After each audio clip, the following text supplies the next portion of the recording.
더불어민주당이 검찰 수사권 분리 관련 입법안을 4월 임시국회 처리하겠다라는 방안을 당론으로 채택했습니다. 검찰의 집단 반발 움직임 그리고 국민의힘의 반대 목소리가 큰 만큼 파장은 계속될 것으로 보이는데요. 여기에 한동훈 법무부 장관 지명까지 국민의힘 윤영석 최고위원 연결해서 국민의힘의 입장 들어보도록 하겠습니다. 안녕하세요. 네, 반갑습니다. 네네. 자, 가장 먼저 모든 국민들이 관심사는 한동훈 세 글자에 지금 쏠려 있는 것 같습니다. 법무부 장관 한동훈 검사장 낙점을 포함해서 이번 내각 오늘까지 2명을 제외하고 모두 그 발표를 했는데요. 후보자 발표를 했는데요. 어떻게 평가할 수 있을까요? 일단 한동훈 그 법무부 장관 지명자에 대해서는 한동훈 그 법무부 장관 지명자가 평생 검찰에서 공직을 해온 그런 검사 출신이고 법률가이고 네. 또 이제 그 검찰에 근무하면서 이제 원칙을 중시하면서 열심히 해온 분이죠. 네.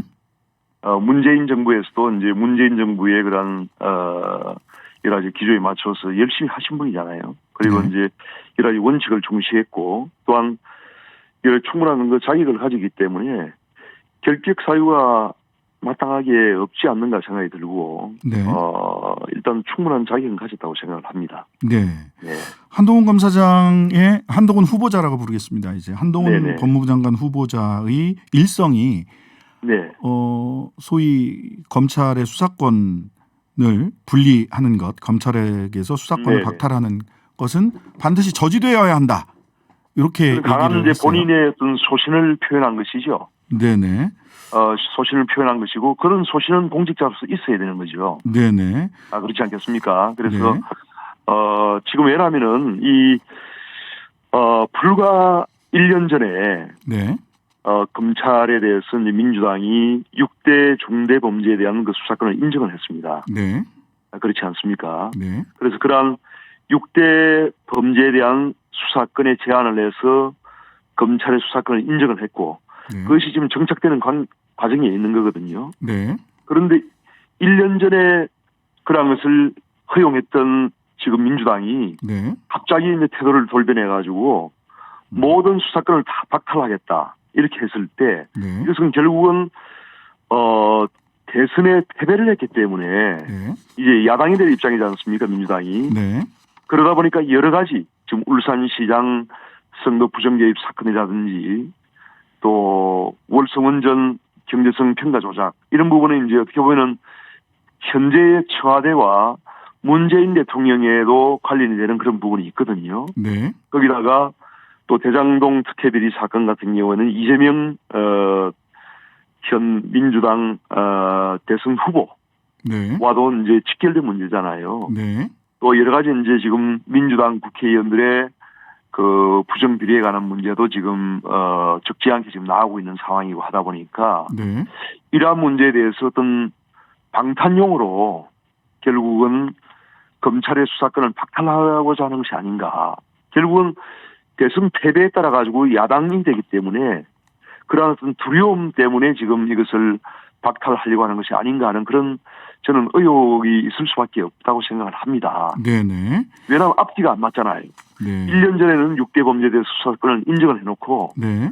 지금 와서 수사권 박탈하겠다. 네. 그리고 이게 이제 국제적인 이 글로벌 기준에도 맞질 않아요. 지금 이제 OECD 35개국 중에서 네.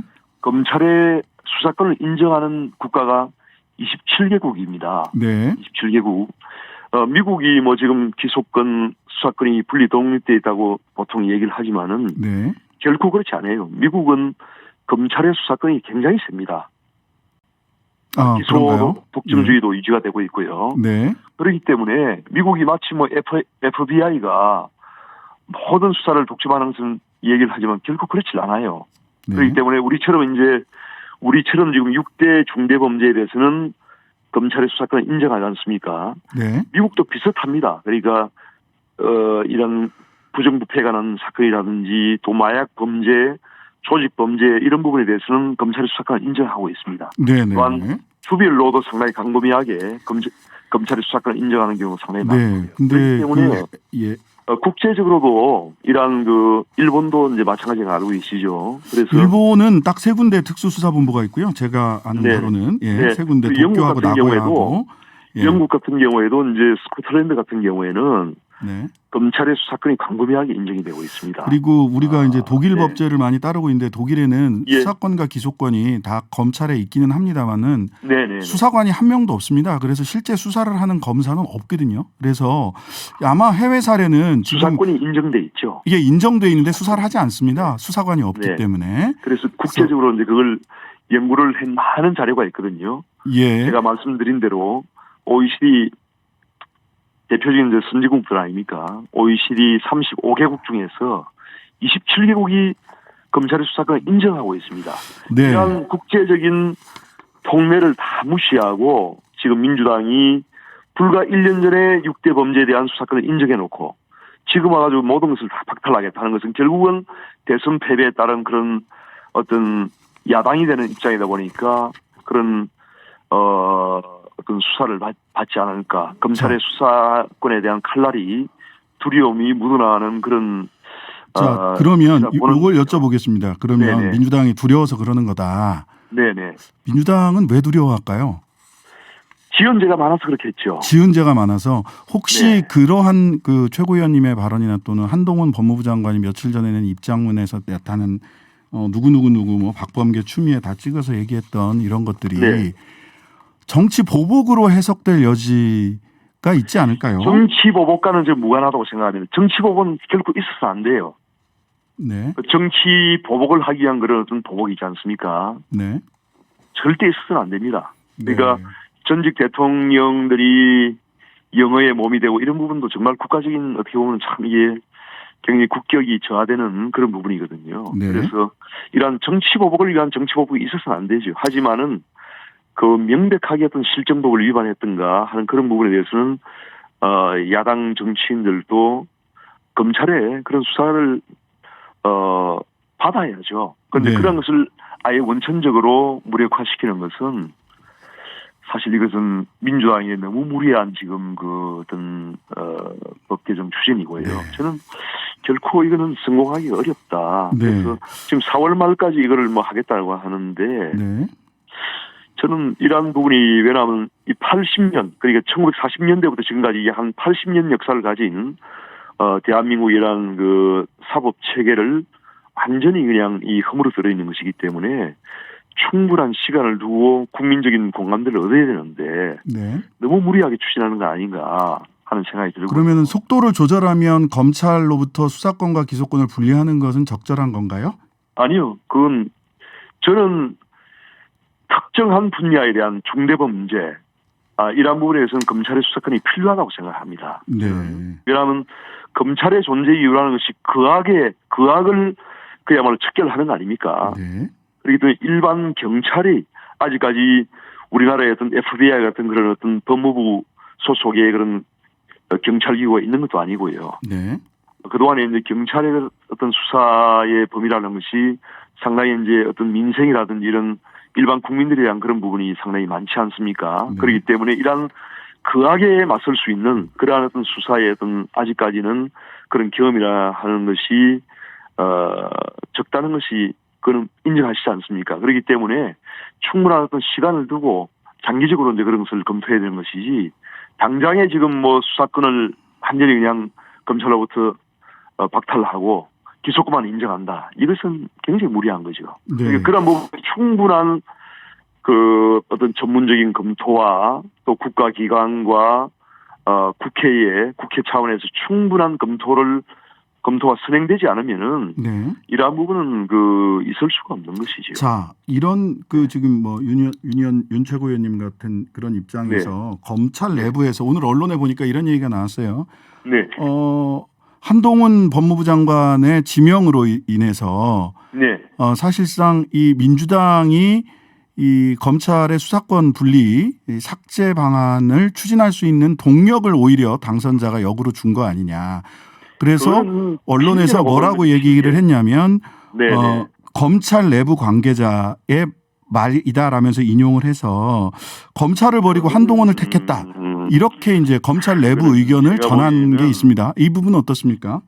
저는 핑계라고 보고요. 이제 음. 한동훈 후보를 핑계로 삼아서 이렇게 이제 그런 자기들이 어떤 이 검찰 수사권 박탈의 그런 네. 정당성을 지금 확보하려고 하는 것인데 네. 저는 설득력이 없다고 생각합니다. 네, 왜냐하면 설득력이 없다.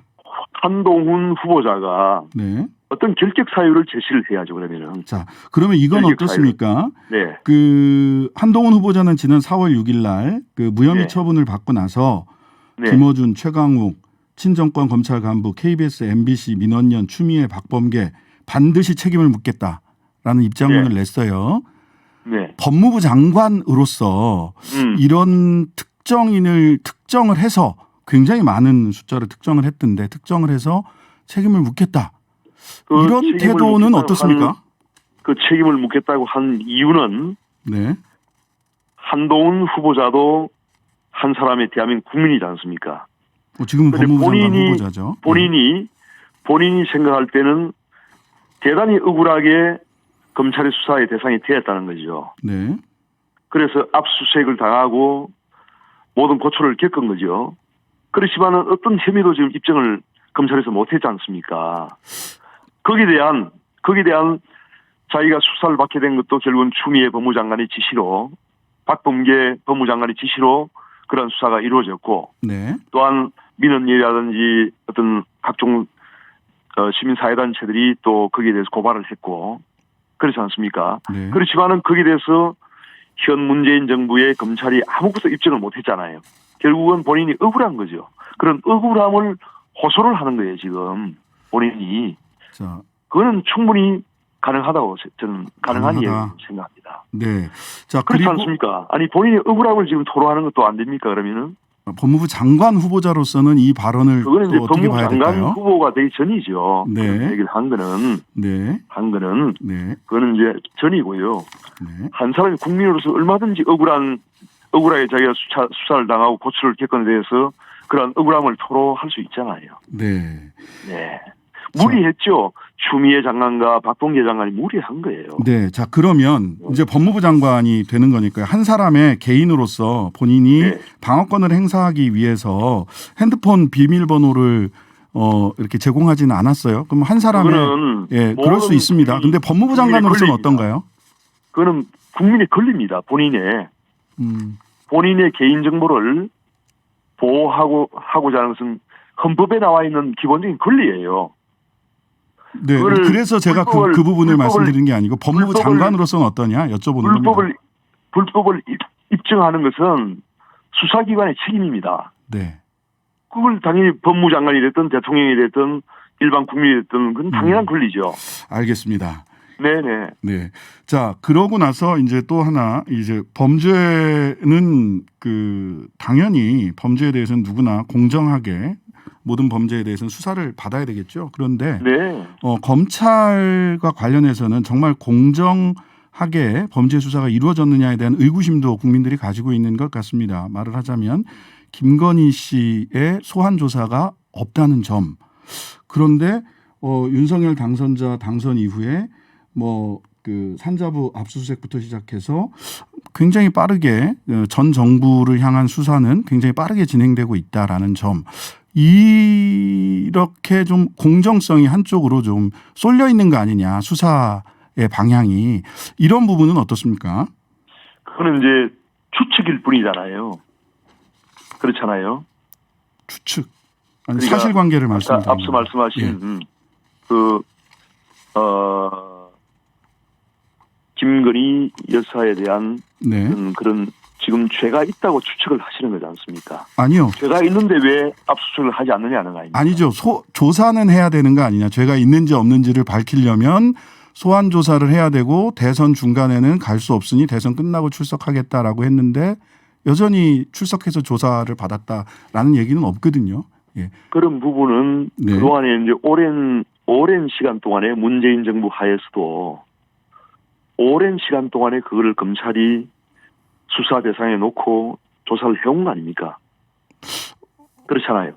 오랜 시간 수사를 하지는 못했는데. 제가 알기로는 예. 1년 반 내지 2년여 동안에 그것이 고발이 되고 수사를 해온 거예요. 그렇지만은 어떤 압수수색을 하거나 마땅히 소환 조사를 할 만한 그런 혐의점을 입증을 하고 발견을 못했기 때문에 그걸 못하는 것이 지금 죄가 있다고 단정을 하고 그걸 왜 압수수색을 하지 않느냐고 하면은 아니요, 압수수색 얘기는 제가 드린 바가 없습니다. 그러니까 소환 왜 조사가 소환 없느냐라는 말씀을 하는 것은 드렸습니다. 예. 추측에 막연한 추측에 기인한 그런 주장일 뿐이라는 거죠. 예, 알겠습니다. 예. 네. 저는 뭐 압수수색 이런 얘기 한 적 없고요. 예, 소환 조사를 왜 하지 않느냐. 네. 또 당사자도 압수수색이든 예. 소환 조사든 마찬가지입니다. 자. 네. 압수수색은 강제 수사고 소환 조사는 네. 이 임의 수사이기 때문에 그건 굉장히 좀 네. 다릅니다. 예. 네, 뭐, 잘 아시겠지만. 자, 본질적으로는 같은 거죠. 네. 네, 알겠습니다. 네. 예. 그 4월 중에 본회의에 법사위를 거쳐 본회의에 법안을 민주당은 상정한다는 거잖아요. 그렇죠. 네. 네. 어떻게 막으실 건가요? 일단 국회법이 허용하는 모든 수단을 저희들은 동원해서 막아야죠. 지난번 2019년 12월부터 2020년 초 사이에 네. 패스트트랙으로 그 당시에 공수처법, 선거법 무리하게 정말 통과를 시켰잖아요. 네. 그때 상황이 이제 되풀이되지 않을까 참 많은 우려를 지금 하고 있는데 네. 아마 물러나시는 퇴임하시는 그 문 대통령께서도 상당히 부담스러워 보입니다. 이 상황이. 네. 그래서 저는 이게 굉장히 민주당이 지금 무리하는 것이다. 네. 더욱이나 지방선거를 앞두고 이렇게 무리하게 해서 결코 이게 성공하기 어렵다고 저는 판단이 들고요. 네. 저희들로서는 만약에 그렇게 무리하게 강행을 하면은 필리버스터든 뭐든 모든 수단을 강구해서 저희가 합법적으로 대응을 해야죠. 네, 알겠습니다. 필리버스터 등 모든 수단을 동원해서 대응하겠다라는 말씀까지 윤영석 국민의힘 최고위원님께 말씀 들어봤습니다. 감사합니다. 네, 감사합니다. 네.